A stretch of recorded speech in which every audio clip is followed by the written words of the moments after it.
ಮನುಷ್ಯನ ಮೇಲೆ, ವಸ್ತುಗಳ ಮೇಲೆ, ಮನೆಯ ಮೇಲೆ ಆಗಿರುವ ಮಾಟ ಪ್ರಯೋಗಗಳ ಪರಿಹಾರ ತಿಳಿದುಕೊಳ್ಳೋಣ ಬನ್ನಿ. ಈ ಲೇಖನದಲ್ಲಿ ಇವುಗಳ ಮೇಲೆ ಆಗಿರುವ ಮಾಟ ಪ್ರಯೋಗಗಳ ಪರಿಹಾರ ತಿಳಿದುಕೊಳ್ಳೋಣ. ಹಾಗಾಗಿ ಈ ಲೇಖನವನ್ನು ಪೂರ್ತಿಯಾಗಿ ಓದಿರಿ. ನಿಮಗೆ ಮಾಟ ಆಗಿದೆ ಎಂದು ಹೇಗೆ ತಿಳಿದುಕೊಳ್ಳಬಹುದು ಎಂದರೆ, ಮನುಷ್ಯನ ಮೇಲೆ ಜಡತ್ವ ಆವರಿಸುತ್ತದೆ. ಅವನಿಗೆ ಅಶಾಂತಿ ಎನಿಸುತ್ತಾ ಇರುತ್ತದೆ. ಅವನು ಕಣ್ಣು ಮುಚ್ಚಿದ ತಕ್ಷಣ ಯಾರೋ ಇದ್ದಾರೆ ಎಂದು ಅನಿಸುತ್ತದೆ. ಯಾರೋ ಕರೆದಾಗ ಯಾರೋ ಬಂದು ಇದ್ದಾರೆ ಎನಿಸುತ್ತದೆ. ಮಲಗಿದಾಗ ಯಾರೋ ಬಂದು ಕುತ್ತಿಗೆ ಹೆಚ್ಚಿಗಿದ ಹಾಗೆ ಅನಿಸುತ್ತಾ ಇರುತ್ತದೆ. ಈ ರೀತಿಯೆಲ್ಲ ಆದರೆ ಮನುಷ್ಯನ ಮೇಲೆ ಮಾಟ ಪ್ರಯೋಗ ಆಗಿದೆ ಎಂದು ನಿಮಗೆ ತಿಳಿಯುತ್ತದೆ. ಹೀಗೆ ಆದಾಗ, ಮನುಷ್ಯನ ಮೇಲೆ ಆದಾಗ ಏನು ಪರಿಹಾರ ಎಂದರೆ, ನೀವು ಒಂದು ಕಣ್ಣು ಕಪ್ಪಿನ ಡಬ್ಬಿ, ಕಾಡಿಗೆ ಡಬ್ಬಿ ಮನೆಯಲ್ಲಿ ನೀವು ಕಣ್ಣಿಗೆ ಹಚ್ಚುವ ಕಾಡಿಗೆ ಡಬ್ಬಿ ಬೇಡ. ಇದಕ್ಕಾಗಿ ನೀವು ಪ್ರತ್ಯೇಕವಾಗಿ ಬೇರೆ ಕಾಡಿಗೆ ಡಬ್ಬಿ ತೆಗೆದುಕೊಂಡು ಈ ಕಾಡಿಗೆಯನ್ನು ಹೆಣ್ಣು ಮಕ್ಕಳು ಎಡಕಾಲಿಗೆ ಹಾಗೂ ಗಂಡು ಮಕ್ಕಳು ಬಲಕಾಲಿಗೆ ಯಾರಿಗೂ ಗೊತ್ತಾಗದ ರೀತಿಯಲ್ಲಿ ಪಾದದಲ್ಲಿ ಹಚ್ಚಿಕೊಳ್ಳಬೇಕು.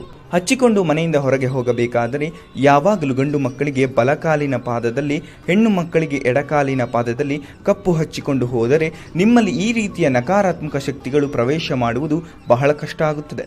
ಮತ್ತು ಇನ್ನೊಂದು, ಮನುಷ್ಯನ ಮೇಲೆ ಪ್ರಯೋಗ ಆಗಿದೆ ಎಂದು ಯಾವ ರೀತಿ ಗೊತ್ತಾಗುತ್ತದೆ ಎಂದು ನೋಡೋಣ. ಒಂದು ನಿಂಬೆ ಹಣ್ಣನ್ನು ತೆಗೆದುಕೊಂಡು ಪರಿಹಾರ ಮಾಡಬೇಕು.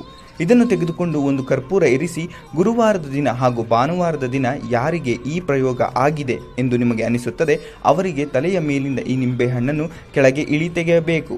ಇಳಿಸಬೇಕಾದರೆ ದೇವರ ಹೆಸರು ಹೇಳಬಾರದು. ನಂತರ ನಿಮ್ಮ ಮನೆಯ ಹೊರಗೆ ಬಂದು ಈ ನಿಂಬೆಹಣ್ಣನ್ನು ಎಡಕಾಲಿನಿಂದ ತುಳಿದು ಹೊಸೆದು ಈ ನಿಂಬೆಹಣ್ಣನ್ನು 2 ಹೋಳುಗಳಾಗಿ ಮಾಡಿ ವಿರುದ್ಧ ದಿಕ್ಕಿನಲ್ಲಿ ಎಸೆಯಬೇಕು. ಹೀಗೆ ಎಸೆದಿದ್ದೇ ಆದಲ್ಲಿ ಈ ಮನುಷ್ಯನ ಮೇಲೆ ಮಾಟಾಮಂತ್ರದ ದೃಷ್ಟಿಯೆಲ್ಲ ಹೊರಟು ಹೋಗುತ್ತದೆ.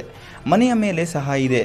ಗುರುವಾರ ಹಾಗೂ ಇದೇ ಭಾನುವಾರ ದಿನಗಳಂದು ಮನೆಯ ಮೇಲೆ ಕೂಡ ಇದೇ ದಿನಗಳಂದು ಇಳೆ ತೆಗೆಯಿರಿ. ಯಾವಾಗ ತೆಗೆಯಬೇಕು ಎಂದರೆ ರಾತ್ರಿ 10 ಗಂಟೆಯ ಮೇಲೆ ತೆಗೆಯಬೇಕು. ತೆಗೆದು ಮನೆಯ ಸಿಂಹದ್ವಾರದಲ್ಲಿ ಇಟ್ಟುಕೊಂಡು ಪೂರ್ವ ದಿಕ್ಕಿಗೆ ತಿರುಗಿ ಹೊಸಕಿ ಹಾಕಿ ನಿಂಬೆಹಣ್ಣಿನ ಇಳೆ ತೆಗೆಯಬೇಕು. ಈ ರೀತಿ ಕ್ರಮೇಣ ಮಾಡಿದರೆ ನಿಮಗೆ ಇರುವ ಮಾಟ ಮಂತ್ರದ ಶಕ್ತಿ ಕುಂದುತ್ತದೆ.